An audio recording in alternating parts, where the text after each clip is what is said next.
I didn't think of this coming out from an empowerment perspective.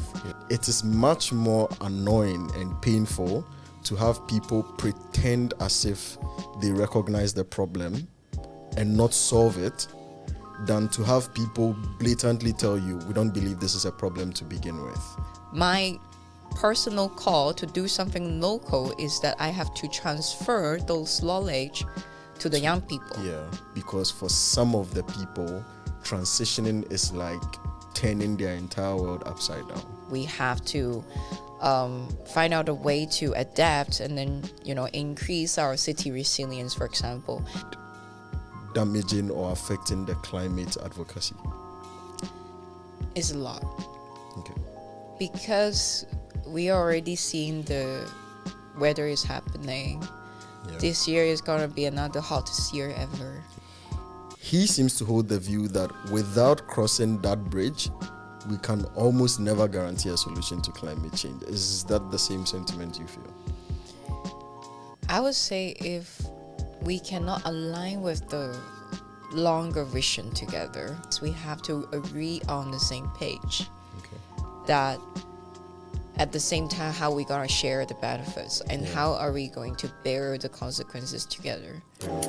Hi everyone, welcome to another episode of the Shaft podcast. As usual, my name is Andrews, and on this episode we are having a discussion. So this is another episode of the Shaft Conversations. I'm excited because this is my first in-person episode in Hong Kong. I've been in Hong Kong for over a year, mainly doing remote episode recordings, but today is a first in-person episode, and it's always nice to have in-person conversations with people. On this episode with me is a young, very ambitious and exciting person named Carly. I've known her for a few days, met her for a few minutes, but very interesting to have a conversation with, and I'm sure you are definitely going to love her on this episode. Now, Carly is a member of the UN Asia Pacific Youth Advisory Group on Environmental and Climate Justice, and also a member of the Regional Youth Parliament on Climate Justice. And more interestingly also, she's co-founded the Climate Incubator, which is a platform that is empowering young people to enable them with skills, knowledge, and the important thing is that they learn to collaborate, to work on things, to move things along. So welcome to the podcast, Carly. Thank you. Thank you, everyone. Hi, this is Carly. Thank you, Andy, for inviting me. Yeah, the pleasure is all mine. After a long time, finally. Thanks for coming. How have you been? How has things been post-COP? Has there been some energy from COP that you've come back to Hong Kong with? Not really. I think everyone right now is kind of in that recovery stage after COP. Okay. Generally, people would take a 2 weeks break and something like that. And then this causes a bit of a frustration to everyone. But then we can go deep dive into that later on. That's interesting. Yeah. I wanted to know a lot more about you. Because I found you studied psychology and then moved into the climate space. And it's quite an interesting shift for me, mainly because I know in the 21st century, with the rise of Gen Z, social media technology, psychology has become a big thing in the world. Mental health, mental disorders, stress.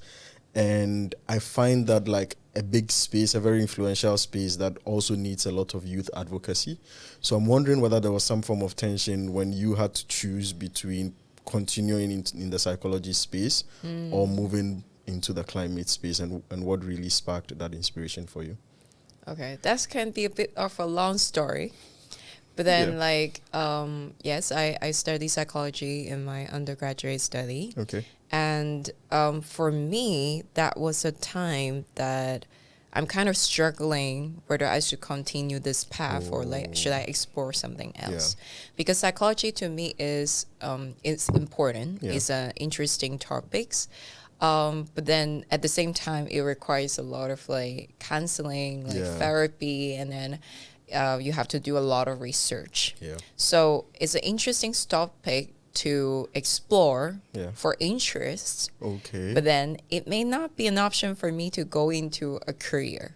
Oh. Yes. Okay. So that's what I decided. Okay. And at that time, especially in Hong Kong, uni, life, etc., people tend to, prepare their full-time jobs, Yeah. internship, and then some of them have already like applied for master program, already get an offer and things like that. But then I got none.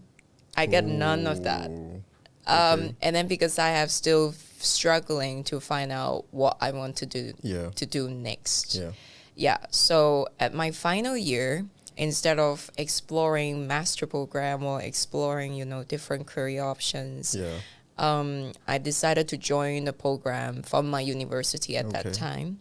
So it gets a very long name, like Jones Humanitarian Entrepreneurship Summer Academy. Like, it's a very long name. Yeah. But then to be simple is that they gather a lot of students from different parts of the world. There's like people from Kazakhstan, US, and then from India, and then to come to the campus, and then we have some training. So it was the first time I, get to know design thinking or humanitarian design, some of the sustainability issue, and then storytelling as a way to convey or communicate the message. And then they will start to send the student to all parts of the world for like 2 weeks for each place. So some of the people went to Kazakhstan. Some of the people went to Cambodia. But then I went to Uganda for 2 weeks. And then Nepal for another 2 weeks. So at that time, as a Hong Kong city girl, born and raised here, like you went to Uganda and then kind of adapt to a very different environment. So it's not like we're living in the hotel or something. We're really living with the villagers. So we live with them, eat with them, and, do things, around with them, dance together and things like that. So from 9 to 10 every single day, we trying to interview different people on the sites. Like we just basically knock on their door. And then asking, okay, what are the things that you're facing? How's your day look like? And we trying to investigate what are the challenges that they're facing every single day. And then we don't have, actually when we are living there for 2 weeks, we don't have access to clean water, like very limited resources. We don't have Wi-Fi. We don't have internet for sure. We don't have like stable electricity. So we bring our solar panel there and to charge our phone. So it's the first time in my life that I kind of like, and live without my phone. And just put it there without any use of it except the camera. So basically, like all the students sitting together with the professor, we just sitting around the campfire and start talking, talking about life, talking about everything, because you have 2 weeks, almost 10 hours every day spending together. So we figure different community problems. One of the issue can be energy issue, like solar energy. One of the thing is about water sanitation. The other one is about plastic. So at that time, I worked with other students, the other 3 students, on water sanitation issue. And we start to brainstorm different ideas to solve the problem of, when women and children usually the one who go to fetch water. And it takes them a lot of time, like even 1 or 2 hours every single day to fetch water, right? So how to, solve that problem? So at that time, we designed with our limited like imagination and everything and creativity, we designed a portable water tank. So and then in like eventually we did produce the water tank from mainland and then ship to Uganda for the community to use. But of course, like we have to bear like a huge production cost, So that was the first time that I kind of realized, okay, these group of people, they're very vulnerable to climate change. And at that time, I know what global warming is. I know what climate crisis or climate change is. But then I didn't really understand like how it's going to be impacting the people. Because like in Hong Kong people's mind, if the weather gets hot, we turn on the AC. Yeah. Right? Yeah. Or we just go to one of the shopping mall and it's cold as winter. Exactly. Yeah, but then that was my first time which I can see with my real eyes that how does climate change actually impacting the people at the front line. Yeah. And then because of the extreme weather, they get a lot of rain sometimes, and then they get serious droughts. Yeah. So how to help them transitioning on that period so that to reduce the impacts that they're having. Yeah. So that was like kind of like a wake-up call for me. I mean, it's challenges are always there. Like you said, like in Hong Kong, you'd feel the heat, but the fact that you have a solution to it makes it easier to live with it. And so always when you experience people having a challenge with absolutely no solution to rely on, it changes a lot about how you think about things. Yeah. And then especially is different from what you have studied from textbook. Yeah.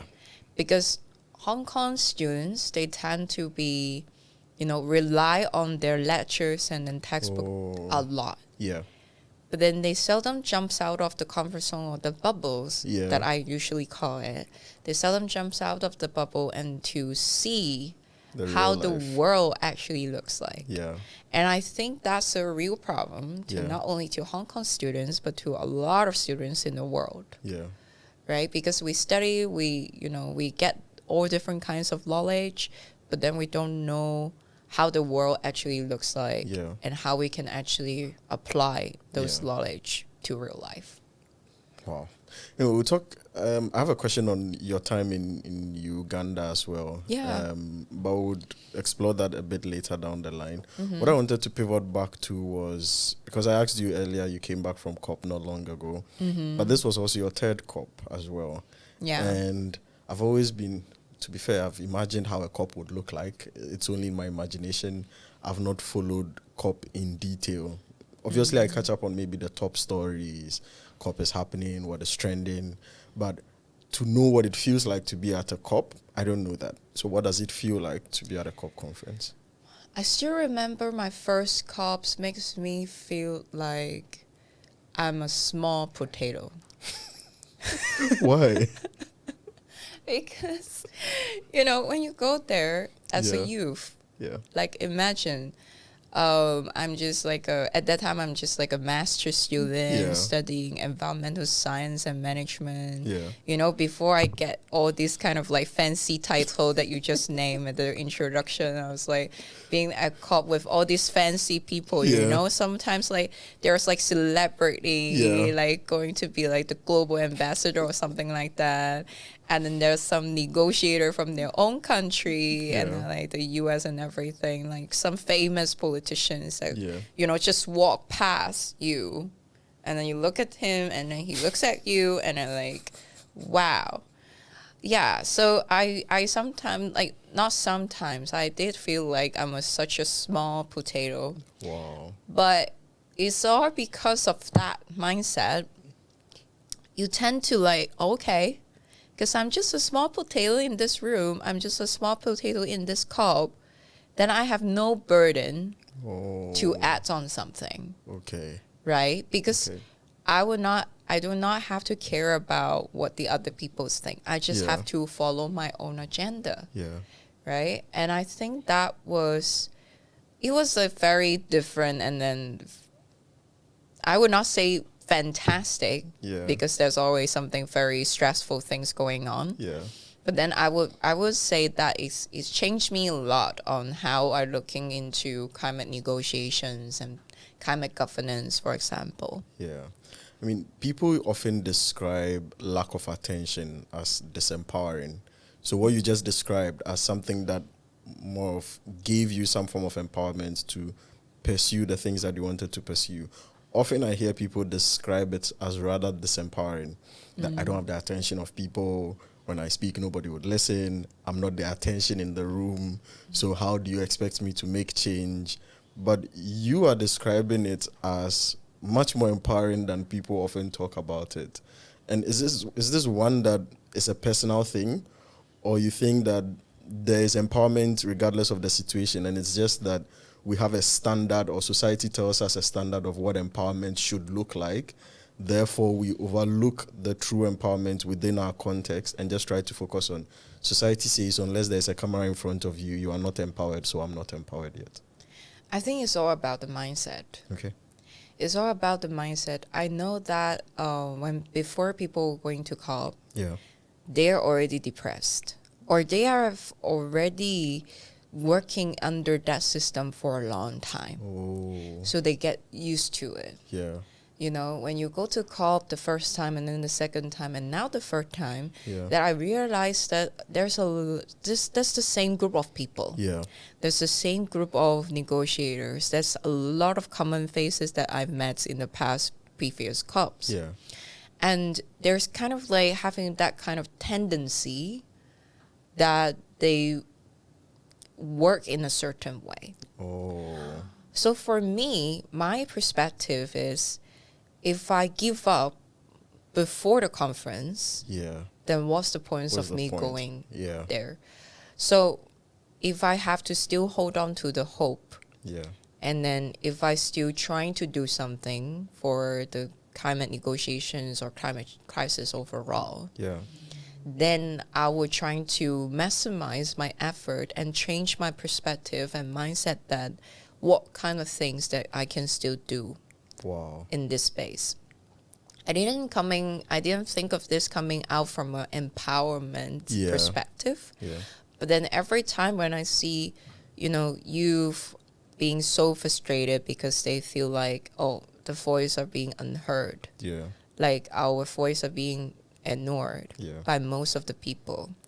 But then I will ask them a question. Does it mean that we should stop what we are doing? Should we stop what we think is right to do? Should we stop fighting? If the answer is yes, then I would say, then it's actually motivate you to keep on doing the things that you are doing, even though the rest of the world is not listening to you. So, and then we kind of like stand with each other, support each other, and then like kind of create like a youth community at COP most of the time. I didn't want to dwell on this so much, but there's one interesting question that just came to mind I definitely have to ask. I try to imagine how people in the early years of climate change discussions, how frustrating they would have felt, given that there was an entire world out there that didn't even believe that climate change was legitimate, that there should even be a global consensus on trying to fix it. Because currently there seems to be that global consensus. That's why there's COP conferences. And you point out how frustrated people are even within the setting. I'm trying to imagine how frustrated people would have been back then. And there's a friend of mine who is also a co-host of the podcast, Erasmus. Shout out to Erasmus, by the way. And he said that it is much more annoying and painful to have people pretend as if they recognize the problem and not solve it, than to have people blatantly tell you, we don't believe this is a problem to begin with. And it's trying to then put into perspective for me, probably it is much more frustrating now for young people and for climate advocates than it even was back then for people who are now trying to change the mindset of the world. And I don't know if you feel that way. I feel both. I feel both ways. So the first frustration that I had at COP, there are still people who are having the climate crisis denial climate denial stage. And then I was like, are you serious about this? Because science is clear and everything is clear. And but then for those people, I will not going to spend time and my effort to convince them, because I don't see that we're on the same page. But then for people who actually recognize the problem but not acting on it, then I want to deep dive into it. Like, what are the reasons why? So there are like two types of people that you mentioned. One type, they will pretend that they're, it's like we are going to act on it, but we both know that behind those closed door meetings, They don't care. they don't care because they Yeah. have their own countries or their own personal agenda, wherever that is. Yeah. But then on the other hand, I also really appreciate people who comes to me and I propose to them, hey, maybe your organization or your institute can do this and this and that. Yeah. And he or she may tell you to be super honest with you, saying no. Yeah. But why no? Okay. Yeah. That's also frustrating, but at least I know the answer. Like, at least I know the reasons and I can still work on it Yeah. with my other climate buddies or wherever and trying to put something together. So, yeah, and then it's often very frustrating about the timing as well for me. Because I often feel frustrated on the negotiation table when they're discussing about one bracket and then whether we should put a comma here or not. You know, we should delete a certain word. And then it's like, oh, yes. And then after 3 hours of meeting, oh, yeah, we discussed like this line, this line, this line. And then you're like looking at them, you know, typing all the notes and doing whatever things I'm doing, questioning my life, questioning about my work. Why are you stuck in a 3-hour meeting discussing a bracket? Exactly. And sometimes it's just like 3 hours and then have a break and then another 3 hours. Wow. So it's just like a continuous like meeting. And that's frustrating because like I was like, wait, we are running out of time. Yeah. We are running out of time. And then people would tell me, oh, that's policy. It needs time. But then we don't. Yeah, we don't have the time. We don't have the time. So that's the frustrating part for me. Yeah. Just to round up this part on the COP experiences. There are people who criticize the existence of conferences such as the COPs, and they say that, look, international agreements and international conferences just pay lip service to the problem. They just go there every single year, go and speak about these problems, turn their backs, go back to their home countries, and do absolutely nothing. There are some people who say they make big promises and don't follow through on them. Some people even go to the extent of saying, well, these conferences themselves are pollutant. So they fly everyone to one place, and all these flights are polluting the environment, and come and do nothing and go back. And despite the frustrations you've just shared, I still know that you find value to some degree in holding these conferences. And so what is the value then in going to these conferences and having these discussions? Yeah. That is the struggle that I mentioned earlier. Because I went to, this is my third COP. Yeah. And initially I didn't want to go to the third COP. Wow. Why? Because the first COP I tried to do as many things as possible. Okay. I tried to follow every negotiations. Yeah. Like mitigation, adaptation, just transition, gender, like you name it. Apart from finance, because I'm not a finance person. Okay. So the second COP, and then I burned out. I completely burned out. Yeah. And then I can't, you know, because like COP is like a very massive place. There's like negotiations happening. There's like side events happening. Yeah. There's like million things happening parallelly from 9 to 6 every day, and for non-stop turning like for 14 days and sometimes 15 days. Wow. And then you're just like keep on running and running and running. And then I get like a complete burnout. And then the first COP, I realized that let's focus on the local thing. Yeah. Let's not focus on the global. Like, I'm not saying the global thing is not important, but then when I have to, you know, take a step back, and if I have to do something that actually provide usage, then I have to do it locally and trying to connect the dot to the global level. Yeah. Okay, so that's my call that's my lesson from the first COP. And then the second COP, I went there. I kind of like carry like a belief in purposes because I work with youth. I work for youth. Yeah. So after the first COP, I see the value of bringing youth there. Okay. Because it's kind of like I wouldn't say our responsibility, But then I feel like once you have been exposed to that environment, you learn so much. My personal call to do something local is that I have to transfer those knowledge to the young people. So that they can be climate leaders in the future. And that's also the reason why I start Climate Incubator. Okay.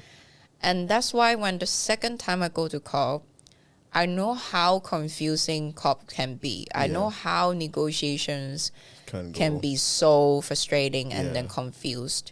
So I try to break down, like make it very simple to youth so that they can understand what is going on. Okay. Like how does the negotiation actually being conducted and things like that. Yeah. So that's my second COP. And then the third COP, I feel like I have enough. I feel like I have enough. Like it is not sustainable to keep on going to COP like every single year and flying to a certain place. Yeah. And then I see a lot of I would not say corruption, but then at the same time I see a lot of doubts towards COPs, like from everybody. And then they make sense. Because the first time I went to COP 27 is happened in Sharm el Sheikh, Egypt. Second time is in Dubai. And now the third time in Azerbaijan. And then it's all in like petro state. That means that a lot of like oil and gas lobbyists is actually going there to actually sitting in the negotiation table and all. And then you will start to question like, why am I here? You know, like, why? Like if with all the intervention, with all of that, why am I still here? Because they are already playing the game. They're already playing the cards. Maybe before COP, maybe after COP. You know how many money that they actually spend. Right, to play the political games. We are the minority, or we are the vulnerable communities inside COP, but also from the world as well. And how are we going to fight for all these things? But then I still see some of the value from an other perspective, because there are like voices from all different society, like different people that I also noticed this year saying that we should boycott COP. Because this is not correct. Because like these countries are, not aligned with human rights standard and everything, because they are petro state. So I kind of take a leap and think, so what if none of us join? Let's say if we're not negotiator, we should not join COP. Let's say just the negotiator going to COP, close the door, discuss for 14 days, and we just agree on what they have discussed. Let's say that. And then none of the civic society, none of the youth are actually attending COP. None of the business people are actually attending COP. What will be the result? Do you think that the meeting will not be happening? It will happen. It will happen. They're more than happy to do that, right? Because you have all the, no distraction, everything. But then there's also another side of the coin is that we are no longer be able to voice out on the site. Because if we are not there, you think the lobbyists, like the oil and gas lobbyists, will not be there? They will be there. They will be there. So all the negotiators, the lobbyists, they will be there. They have, if without us, with or without us, they're gonna conduct the meetings anyway. But if we be there, at least we still stand a chance. So I kind of take a leap and think about that. And then I figured out the question or the problem is not go or not go. The question is we need to have a system change. We need to have a proper reform of how this conference should be look like and how this conference should be conducted in a way that we are ensure the people after this COP, their action being implemented instead of just words on the paper. So that's kind of like the value. But of course it requires a lot of time and then to reform COP if they are willing to. That's a really interesting assessment of COP, really. And it's just within a brief moment also taught me a lot about, especially the perspective you put on it, that, look, if you call for boycotting COP, sure, maybe you can, but those who are making the decisions won't boycott it. The lobbyists won't boycott it. They would go there and do whatever they have to do anyway. And whatever decisions they make will still be imposed on us, regardless of whether we agree or disagree. So the best chance as even making an impression, creating a pressure, and putting a foot forward to at least dilute the degree of, let's say, assuming that they make terrible decisions, the degree of which the decisions go terrible is to be there and to be present and try and change things from the inside. So let's pivot a bit. You mentioned just transitions as well, and I know it's a big thing when it comes to the climate change discussion, because people generally want to have some form of assurance and security when we bring up the conversations about climate change. Because the biggest fear-mongering tool against climate change advocacy has been you'd lose your job, you'd lose your family income, you would go broke and be poor because they'll close down a coal mine. And so just transitions is a very important thing when it comes to giving people the assurance that believing in the climate change cause is not at their own expense or the expense of their survival.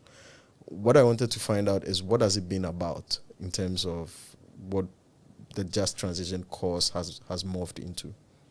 So to put it more simple way, so when I try to explain with my students, so just transition, meaning that if the world decided to move towards like a greener future, then we have to ensure that no one's going to leave behind.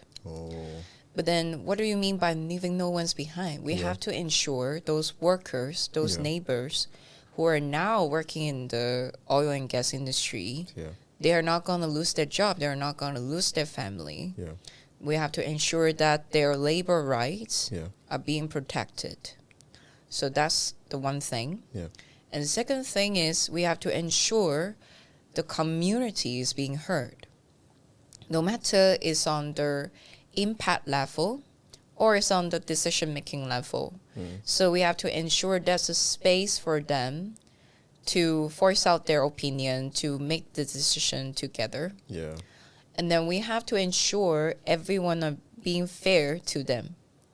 Like, we don't want to have like a fast and then just transition, but then we are leaving some of the vulnerable communities behind, those marginalized ones.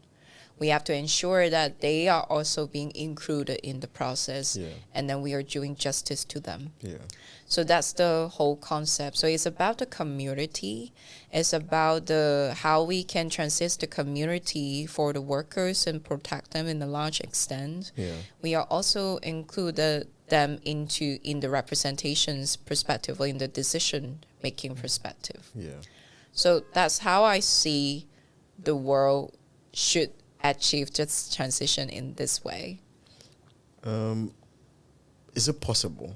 Because people go like, the climate transition would come with sacrifices. And when some people listen to advocates of just transition, they say, well, you don't want to, for a terminology, you don't want to bite the bullet, as in you don't want to face up to it, that some people are going to experience pain.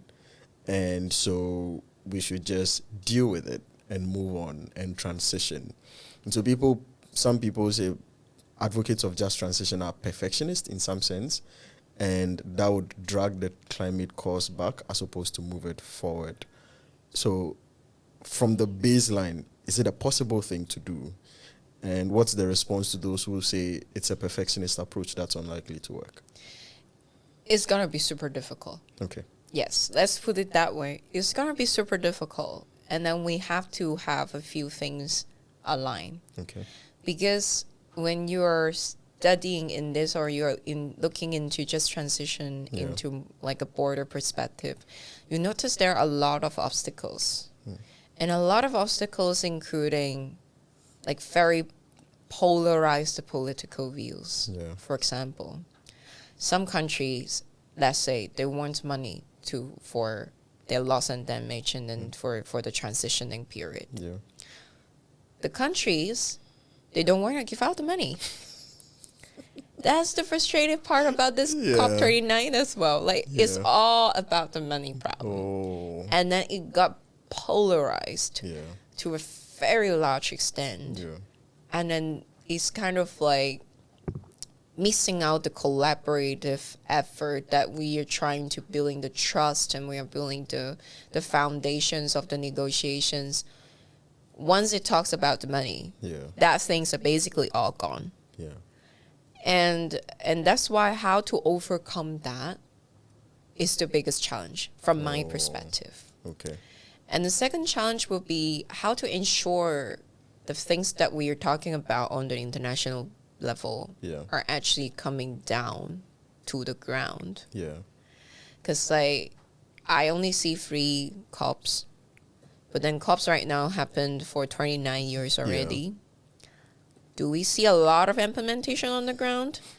I think a lot of people have a lot of doubts. Yeah. Right? We definitely can do way better. Yeah. We definitely can do way more. Yeah. Right? But then the financial goal is not reaching.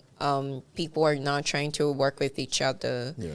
We are relying more on civic society or even the private sector to work on more. Yeah. And all that we have to ensure there's a system to make sure these money or the decision that we mentioned on the international stage can be adopted on the ground in a timely manner. Oh, yeah. I think that one is the most crucial, but then it's also the challenge that we are having right now. And then lastly, the awareness level. Yeah. Because there are like divided voices in the community as well, because all the, there are like social media and then there's like a lot of things, and people tend to have like more voices towards million different things. And that's okay. I know it's hard, but then we also have to come to a common stage that, okay, I'm afraid that I may lose my job if we are participating in that just transition period. I may lose my job. I may lose my job security, for example. That's why they're hesitate towards moving to, renewable energy or like more sustainable sector. Yeah. And that makes sense. But if the government structure kind of like organize or coordinate in a way that you ensure that their voices can be heard and you ensure there's a protection system for them, then that awareness level and that division in the community is going to be narrowed down. Yeah. So that's how I see that. So yes, it's going to be difficult. I think it's possible. Okay. But it's going to be difficult, and then we have to work on this all together. Okay. Yeah. One follow-up was, what would this protection system you talk about look like? So let's just pick an example. If you had a group of coal miners who are working at a coal plant, we want to transition to renewable energy, so we want to shut down the coal plant. But these people also do not have the current skill set to move into whatever solar system that we would want to use. In fact, there are probably already solar companies that are coming in to execute that contract or that transition. So these current coal miners feel threatened. What would a protection system look like for them? So there are like a few perspectives. One is that their industry, for example, in the renewable industry, there are like new jobs coming up. Okay. And then there is very new, so that they have to list out what kind of skill set that they're actually looking into. Okay. And what I'm saying for the protection system is there's a not only from the government, but then the company itself that will hire them. Is that company going to transition themselves as well? Okay. Let's say it's an oil and gas company, and then they're like, we are also transitioning. For example, we are trying to, implement like a solar farm. Yeah. And then we reduce the amount of oil and gas that we are choosing. Yeah. So they have the responsibility to train and retrain, upskilling the staff that they're having that can adapt to the new jobs. Okay. And then the second of all, if that company is not willing to, is basically like shutting down. Yeah. If government kind of foresee that projection, that's not going to be like a one company problem. It's going to be like a massive shutdown because of the economy growing and then it's transitioning. So they must have some kind of insurance system that can protect, and then the workers can apply. Let's say I wanted to have like 3 months buffer time for me to upskilling myself, to have time to find a new job. Okay. And I think that part is important. Okay. Yeah. I mean, there are not just companies that depend on some of these fossil or pollutant environmental stuff. There are countries that are built on it, right? So I did a quick search. See, Saudi Arabia has 42% of their national GDP from oil and fossil fuels. Qatar has 37% of their GDP. The UAE has 30% of their GDP. The US has 10.3 million people employed in fossil fuel industries. And then you have Nigeria, which has 92% of all of its exports from the oil and gas industry alone. And you look at it and you are asking these countries to transition.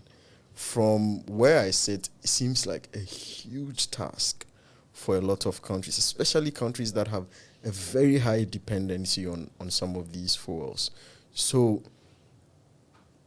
is it easier for people to then say, or is this the reason that makes it easier for people to then say, let's just find a way to mitigate climate crisis as opposed to compel people to transition? Because for some of the people, transitioning is like turning their entire world upside down. I would say we have to do both. Okay. Because a simple equation is that we don't have a lot of time. Yeah. I think this is not one or the other. Yeah, it's not a one or the other solution anymore. Like on the one hand, we have to find a way to mitigate it. Yeah. And on the second hand, like we have to find out a way to adapt and then, increase our city resilience, for example. Yeah. Because we know that even if we stop all the fossil fuels today, it still requires at least 10 years or more time for the Earth to adapt. Yeah. And it's in this 20 years' time, we're still living in this Earth, right? We are still living in this world, like good luck, right? And for that reason, with all the extreme weather, with all the impacts that we build on from previous time, it's still gonna happen, and we still have to adapt to it. And that's why the transitioning parts we cannot stop. Because we cannot ask them, hey, we mitigate things, you can stay who you are. But then no, because the world is already changing. We decided to mitigate it. That means the economy is still changing. Yeah. So that's why the three things have to go hand in hand. Yeah. But some of these countries that I've mentioned don't want to entertain the idea of a transition. Yeah, which I understand. Okay. Which I understand, because like every country have their own agenda. Yeah.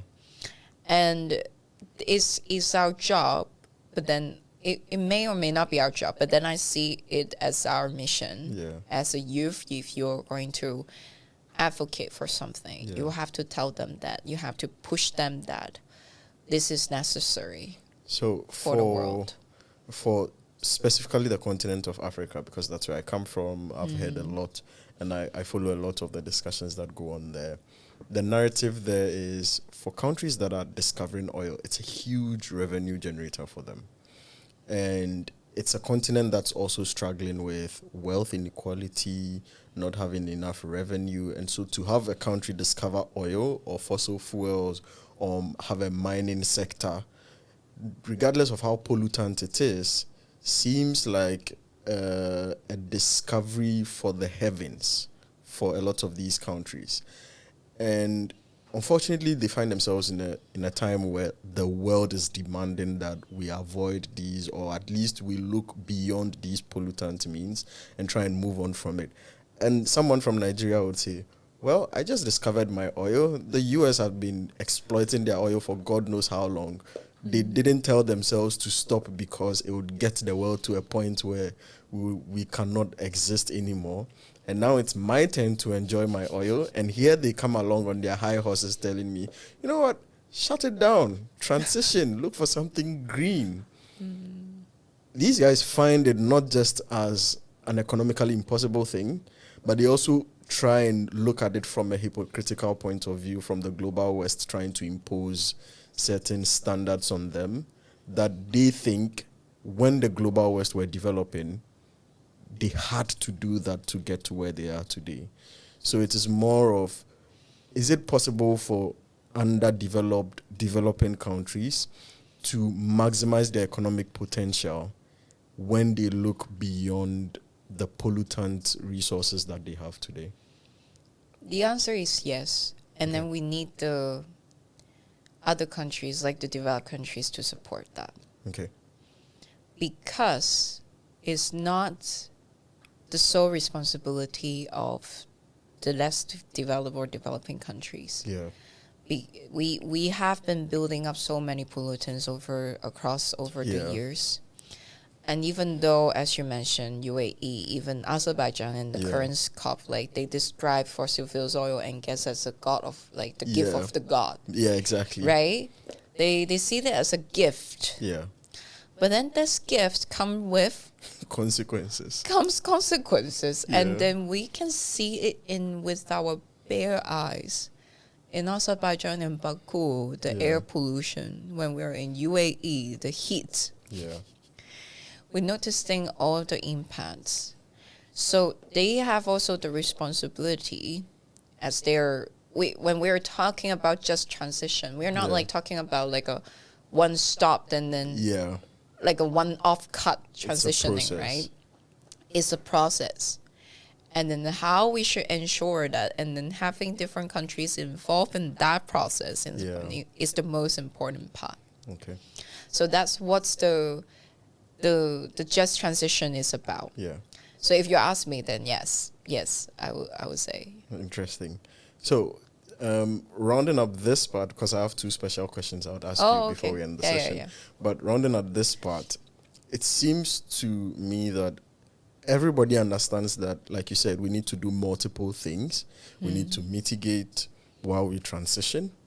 But because of diverging interests, people lean more towards one side than the other, which creates the tension that you were speaking about, and people demanding that if you want me to transition, then fund the transition. Then these guys also say, oh, I don't have the money, I'm not going to give you money to transition. And it's putting people onto more like idealistic sides as to what should be done. How is that divide damaging or affecting the climate advocacy? It's a lot. Okay.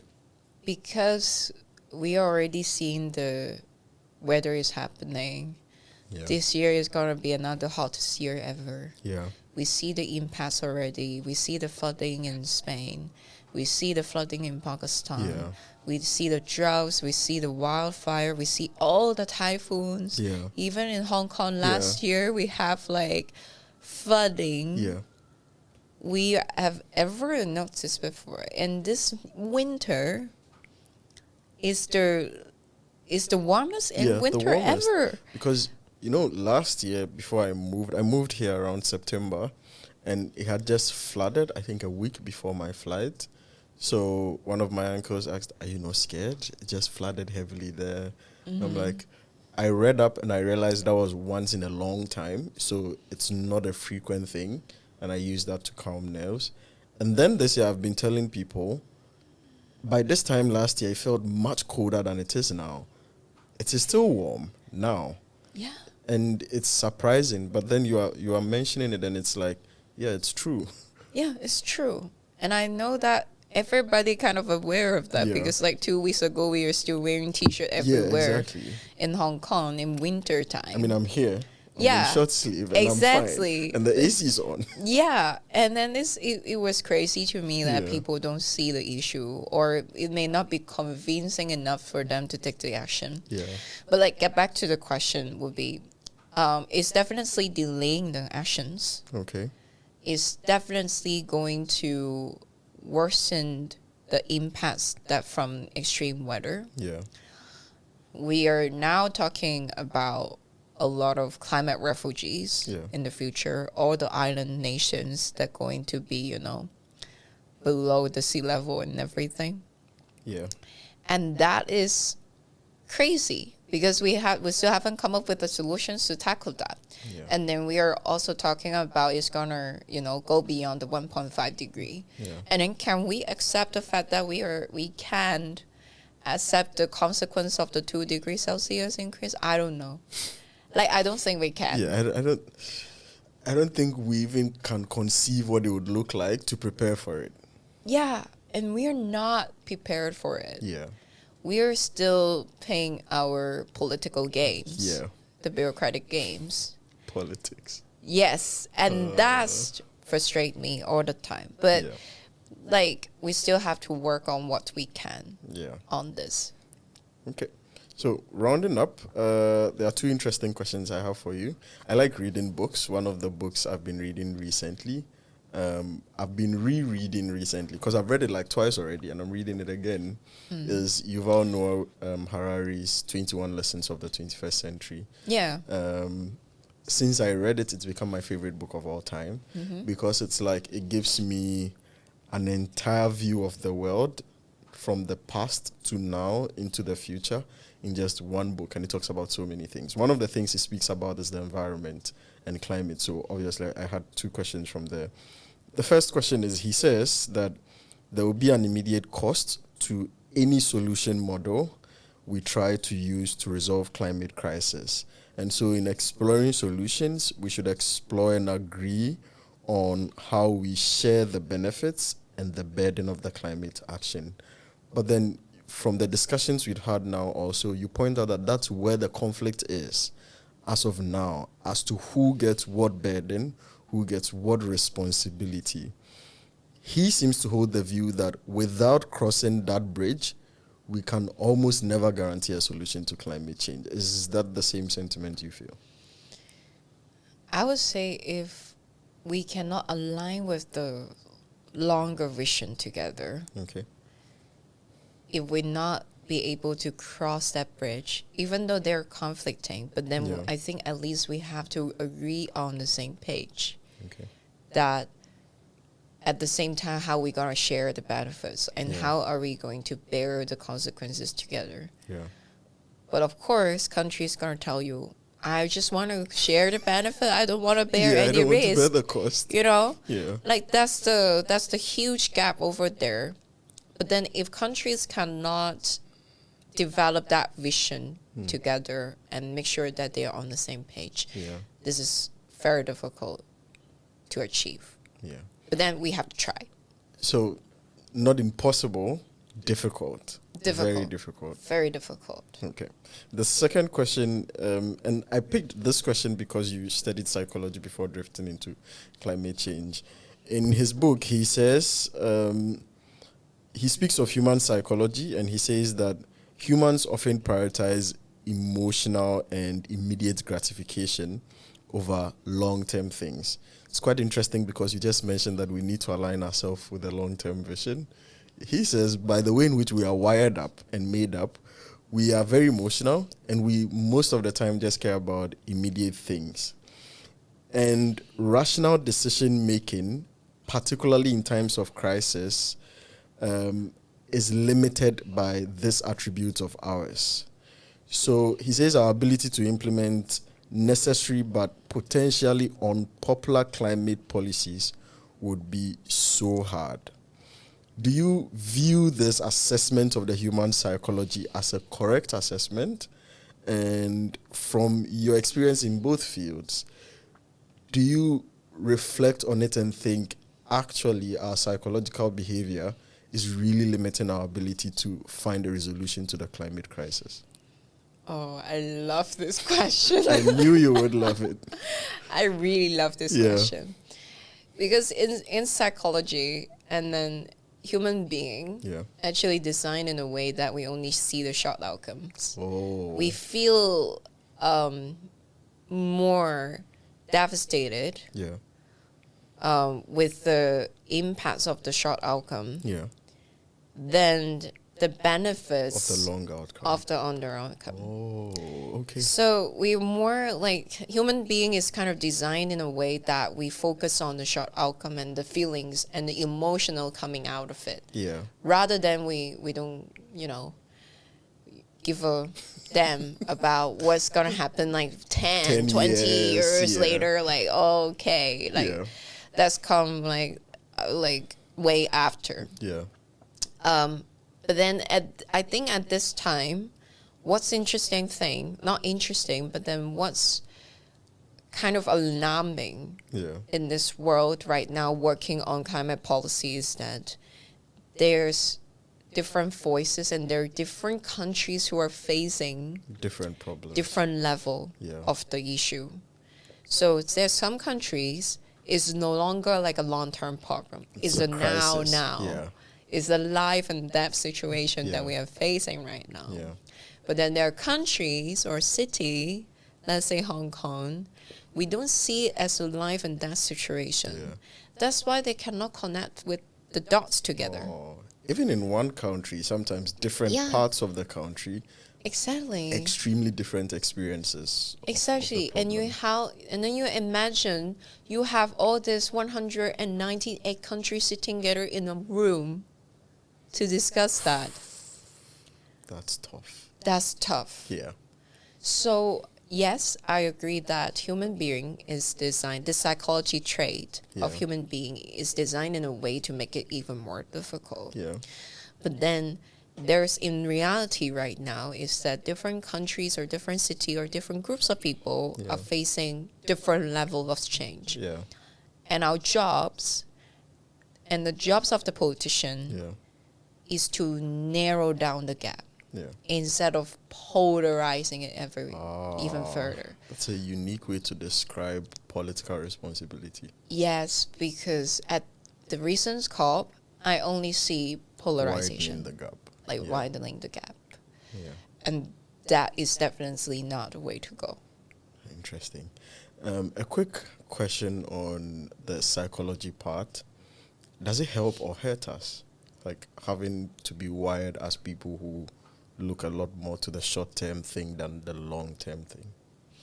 This in a broad sense, not just in climate science. I would say that focusing on the immediate thing help us to survive.